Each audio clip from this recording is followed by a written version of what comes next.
ሰው እየገደሉ የሰው ደም አምጡ እየተባሉ ህፃናት እያሳረዱ ብዙ ወንጀል እየሰሩ አህያ እያረዱ ሌሊት እየተሸከሙ በበግ ፈርስ ታጠብ ተብለው በፈርስ እየታጠቡ ጥቁር ፍየል ላይ ሆነ ጋልብ ተብለው እየጋለቡ አስፋልቱን ጥረግ ተብለው በሌሊት ራቃናቸውን እየጠረጉ ሰይጣን ህንጻ ስላሴን ማዋረድ ስለሚወድ በዛ በመናፍስቱ ዓለም ውስጥ ተተብትበው ሀብቱ ከየት መጣ ሳይባል ይመጣል። ግን አይበሉትም። ወደ እግዚአብሔር ልመለስ ሲሉ አይኑን ያጠፋዋል፣ አካሉን ያጎለዋል።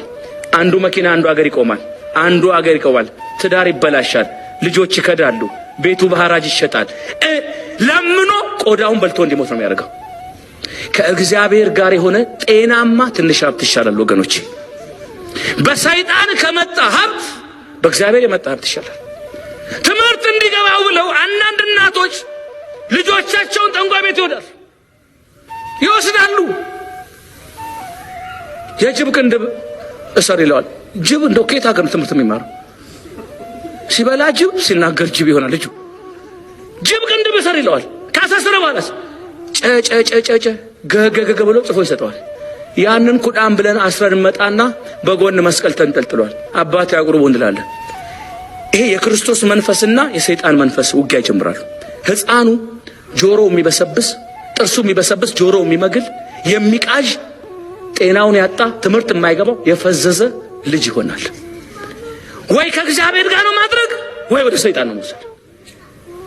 የሁለት ዓለም ሰው መሆን ፈጽሞ ክልክል ነው።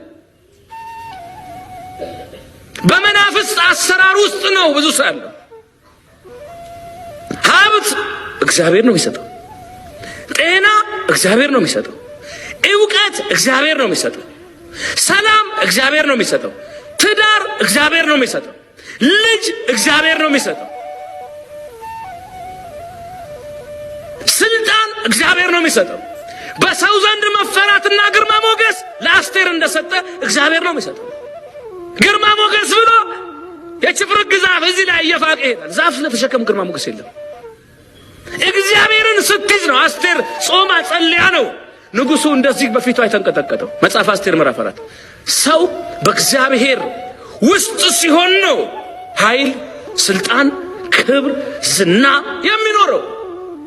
ብዙ ዝነኞች በሰይጣን ከበሩ። ዓለምን እነዚህ የኢሉሚናቲ ማህበር የሰይጣን ዓለም አቀፍ ማህበር ከጥልቁ ይመጣና ይቀባቸዋል። ከቀባቸውስ ዓለም ያለ እነሱ ይላል። ቲሸርታቸውን ይለብሳል፣ ዝነኛ ይሆናሉ። ሰው ለነሱ ቤት አምልኮ ሰርቶ እስኪሰግድላቸው ድረስ የእገሌ አምልኮ ቤት ይባላል። መንገድ ይዘጋል፣ መንግስታት ይፈሯቸዋል፣ ተጽዕኖ በትውልድ ውስጥ ይፈጥራሉ። ከጥልቁ ተቀብተው ታዋቂ ይሆናሉ። ወደ እግዚአብሔር እንመለስ ያሉ ቀን ሰይጣን ደግሞ የፈረሙት ፊርማ ስላለ ህይወታቸው አስቸጋሪ ይሆናል። ሰይጣን በሰይጣን ሐሳብ ውስጥ ዮሐንስ 8 ላይ እሱ ከመጀመሪያው አለ ነፍሰ ገዳይ ነው። በሰይጣን ሐሳብ ውስጥ ምንም አይነት ጥሩ ነገር የለም።